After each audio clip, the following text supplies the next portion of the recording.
Hi Sagittarius, and welcome to your February 2023 General Tarot Forecast. This is Sky coming on to talk to you about your month ahead.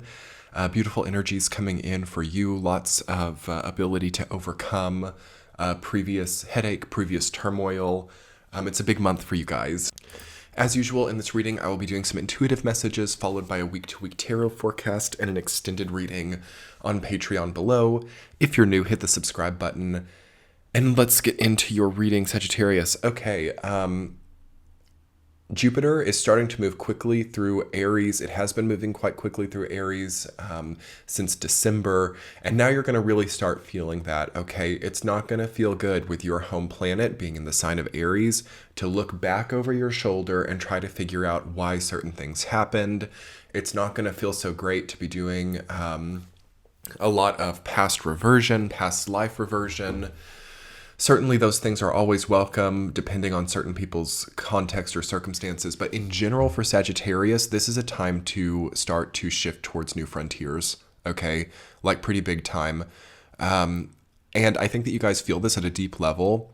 It's just with like the Eight of Swords reversed, the Seven of Cups, and the Five of Swords, I'm seeing a bit of a tendency to like look back or to at least keep yourself like anchored in a certain security while you like ruminate about the future.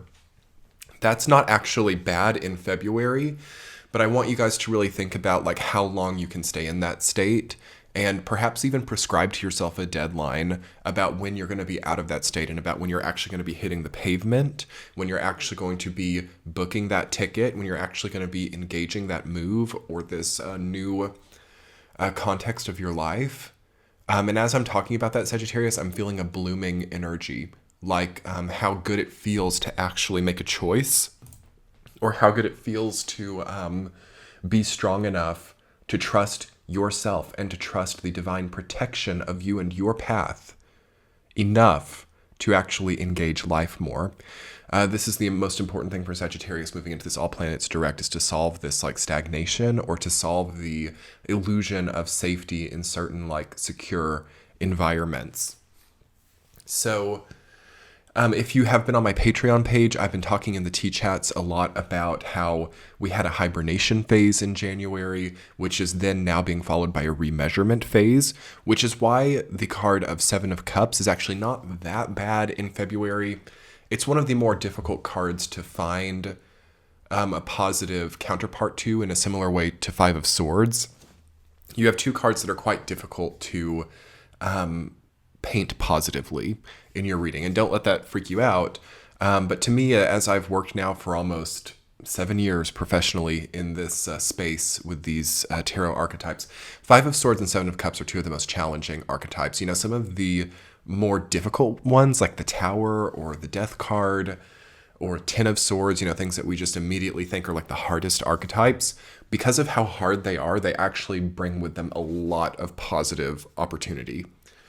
However, cards like Seven of Cups and Five of Swords are kind of in a mid-zone negative area where it's more difficult to find the positive.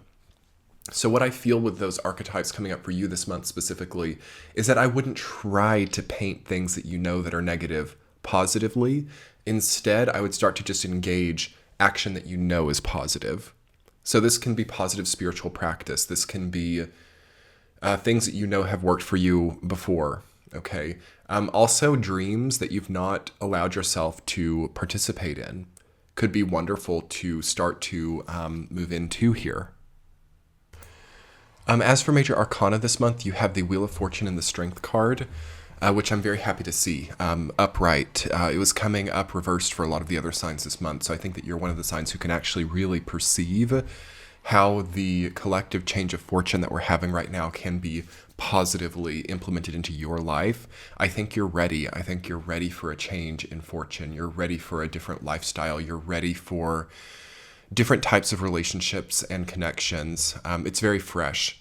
Sometimes it can be hard to summon the strength to embark on these fresher paths, to really allow ourselves to have a fresh, happy life. And we have to choose it, right? So I feel that you're getting less passive to the fresh, dream-oriented lifestyle that you're wanting, and I think that that's the best way to work with this month. But it's going to have a lot to do with walking away from a certain security or actually what I want to say, it has to do with not walking away from security, but walking away from a certain stagnation that you think is security. And being able to take the blindfold off and see things for what they are, being able to call a spade is important now, and being able to just embark the journey that you need. So let's talk about your week to week, Sag. Week number 1, the Wheel of Fortune written by Ace of Wands. Beautiful, magical. I love that combination of energies. That's like feeling a new passion or a new desire come on about the way that your life is changing, about the way that you have a different backdrop or a different context now. And I would really sit with that and journal with that. Great for envisioning new businesses, envisioning new systems of any kind in your life, whether that's a business or a way that you're operating just in your personal life, or even a way that you're introducing travel back into your life. I think that a lot of Sagittarius is in the year of 2023 need to start reintroducing travel, especially if you've been in the same place since 2020. I know that we've been in a collective period of time where it's more strained to travel, and more people have been kind of keeping at home. I do think that you guys should start reintroducing travel into your life if you can here. So like planning a trip, planning a vacation, planning some kind of pilgrimage, even for some of you, would be very positive there. Also, what does the term passion project to you mean? Is there some kind of passion project that you want to connect to? It's a wonderful time to brainstorm all of that. What a beautiful gift of time the first week of February is. Week number 2, the 8 of Swords reversed, rooted down by the 7 of Cups. And right as you get into that, and this is how it always works, you learn a lot about life through the tarot, and about how when something really good comes in, you then have to face the remaining shadow. And you are always going wherever you go with yourself. So you can't escape yourself. You can't escape the context of your life, regardless of how you change industry or change location. So it's important to fix what feels hurt in you. It's a very shadow work kind of energy there in the second week. So you might go from like this really great understanding of what your best life looks like in the first week. You might get a lot of visions or insight about how you want to live. And then the second week of February comes and it says, why isn't that my life? Why isn't that feeling possible enough to me? And you have to work out maybe the plan to get you from where you are now to where you want to be, or just understand why you've also like prevented or chosen not to engage certain dreams. I've got to say, many Sagittarius are way more mobile than they were. So any previous entrapment or confinement, I don't think you have that anymore. And I think that you have a lot more free motion coming in. So the 8 of Swords reversed is like the illusion of confines or the illusion of being stuck. And then 7 of Cups is actually similar. It's the illusion of what could be, and the sort of involving in that mind process, and then staying stuck in a different reality in the present. So you're definitely taking on illusion in the second week of February. And definitely, I think that a lot of Sagittarians are not happy to just keep dreaming.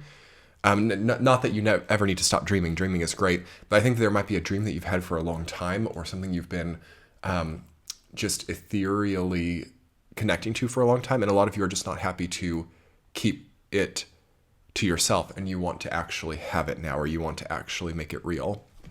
So what is that? And how can you work with that energy in a positive way? Week number 3, the Strength card reading down by the 8 of Cups, the strength to walk away, the strength to move in a different direction, the strength to forge your own path as well. 8 of Cups is very strong in 2023, and it is in 2024 as well. For some people, they have a lag, or they just have to like get back to center in 2023. But most people, like 70% of people, cannot get through the next 2 years without really engaging a type of 8 of Cups archetype.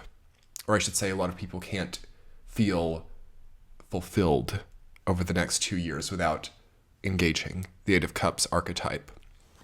So how do you get strong enough to engage 8 of Cups?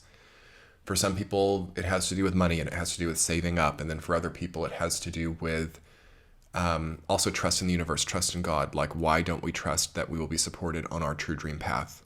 Is that a form of self-defeating attitude versus what is a realistic idea of what is possible? Really reconciling all of these counter feelings and counter motivations can be done in the third week. So a month of journaling, Sagittarius, the first 3 weeks and even the fourth week. It's a month of like creating and fostering new systems into your life and completely new also biorhythms and acceptances about what is and is not possible for you. It's a big turnover happening. Fourth week is working out the gunk. Okay, 5 of Swords rooted down by the 3 of Cups. I think that maybe you're distracted. I think you have too many people that you're reporting to, or too many people that you feel like worried about or even subservient to. And careful where you place your trust as well. I think a lot of you need a new support network. Watch out for the people that you're naturally just like telling all of your information to, like telling how much money you have, telling what all your plans are, telling where you keep all of your like money in your house, or giving keys to your house. Sagittarians can be kind of like trusting. That's one of the shadow elements of Sagittarius, is trusting to a fault, or oversharing, or talking too much about things that should be more on the DL. Okay. Is that happening to you? Are you oversharing? Do you want so many people knowing about your person, or about your, not even secrets, but like your personal secure information?